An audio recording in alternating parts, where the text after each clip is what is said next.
Druga postojanka našega potovanja je bila oljarna ekstra deviškega ekološko pridelanega oljčnega olja Morgan. Oljarna je odprla svoja vrata v 90-ih letih prejšnjega stoletja, danes pa obsega že 1000 dreves. Olje je prejelo številna pomembna priznanja na različnih tekmovanjih pri nas in v tujini. V njihovem degustacijskem prostoru smo imeli priložnost degustiranja njihovih produktov.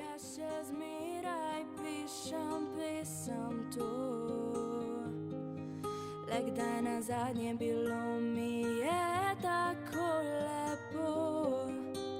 Jenny nam je razložila, da barva olja ni pomembna. Pozorni pa moramo biti na vonj in okus, ki mora malo pogreniti. Da pa bi res okusili razliko, nam je za primerjavo dala ekstra deviško oljčno olje iz trgovine in njihovo najblažjo sorto Maurino. Razlika je bila več kot očitna.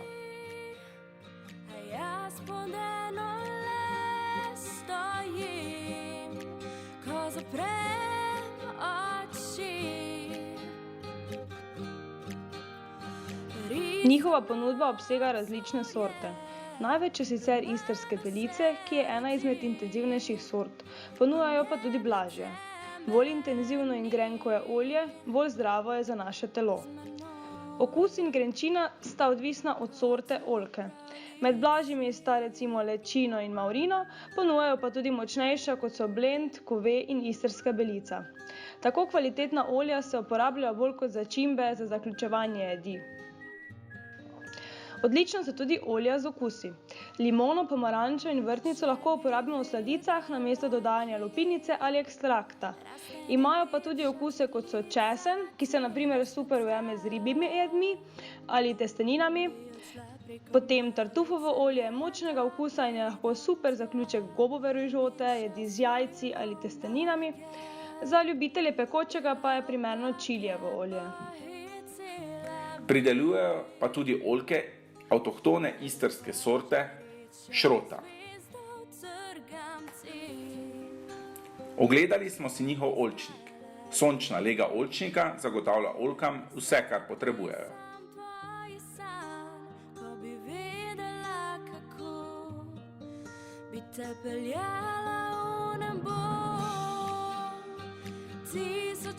A ja, veš kaj me zanima? Kje je najboljše hraniti olivno olje? Hraniti? Ja, da jo v shrambi. Veš, tako da nimaš na soncu. Ker če v hladilniku se strdi, ne? Mislim, Ne, to so neke reke variante, da si daš noto v hladilnik olje, da če se ne strdi, da ni pravo in ne vem kaj, da je mešano, to ni res. To so odvisno od sorte in odvisno od olja.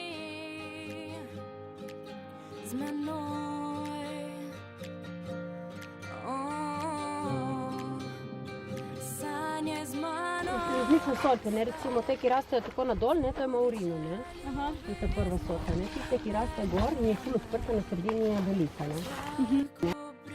Mi že s tistimi mehanskimi grabljicami, ki jih imamo 5, in ene grabljice recimo pobirajo za 5 ljudi. Pomeni, če jih je 5, recimo 25, plus tega, da je še ekipa od 5, ki pač imate grabljice, plus 2, 3, recimo 2, ki mreže vlečejo, eden, ki je na spihovalcu za listje, tako da računaj kako ljudi. Če ne, preko, ko smo imeli malo, smo to vse na roke. Kot otrok, ko smo pobirali decembra meseca, jaz imel vse, sem prišel iz šole, so še pobirali, smo bili v bundah, smo bili v zavite šali in to. Zdaj pobiramo v kratkih rokavih, ki se toliko vreme spremenilo v zadnjih 30 letih. Kako pa ta sprememba vremena vpliva na olje, mislim, na pač pridelavo olja? Pozitivno ali ne? To težko oceniš, veš, po moje, manj vode, ki je, bolje olje, bomo rekli, izrazito pikantno. In vpliva pa na to, da prej se recimo tudi, so tudi kasneje pobirali oljke, če gledaš ti kvaliteto, ti moraš pravočasno vrati oljke, pomeni nekako na pol zelene. Indikator za oljčno muho, ki na splošno je zelo pomemben v oljkarstvu, ker je oljčna muha največji, bomo rekli tukaj na tem predelu, sovražnik oljke. Recimo muha pikne olivo, oziroma oljko, in potem kroži, ta ličinka potem začne krožiti, ne? Ko se začne razvijati kroži in oljka je potem zgnije, ne? Pomeni, če je več oljk takšnih, kot je, potem je avtomatsko oljska kislina višja, ne? In zaradi tega potem je olje tudi slabe kvalitete, ne?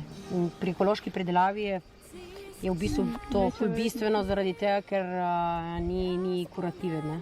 Oziroma nasplošno, če to piče ni kurative, ne? Moraš ti spremljati vsak dan, da ni več kot 3 muhe na indikatorju. Kaj pa narediš, naprimer, če se to zgodi? Če se to zgodi, zaprosiš državo, ti odobri za špricanje in je v bistvu samo en preparat GF 130, ki se kliče ta zadeva in se špricne en del oljke, in kateri privablja v bistvu muho, ne?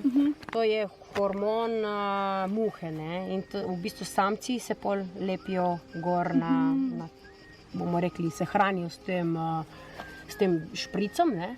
In pol poginejo, ne? In prednost tega je, zato ker se samo oljčna muha s tem hrani in ne ostale žuželke, ne? In pol ostale žuželke ne umrejo, ne? Ki so pač koristne tudi v oljčniku, ne? Evo, lej, to so take muhe, so malo manjše kot, recimo ta navadna muha, ne? Ta tukaj, ne?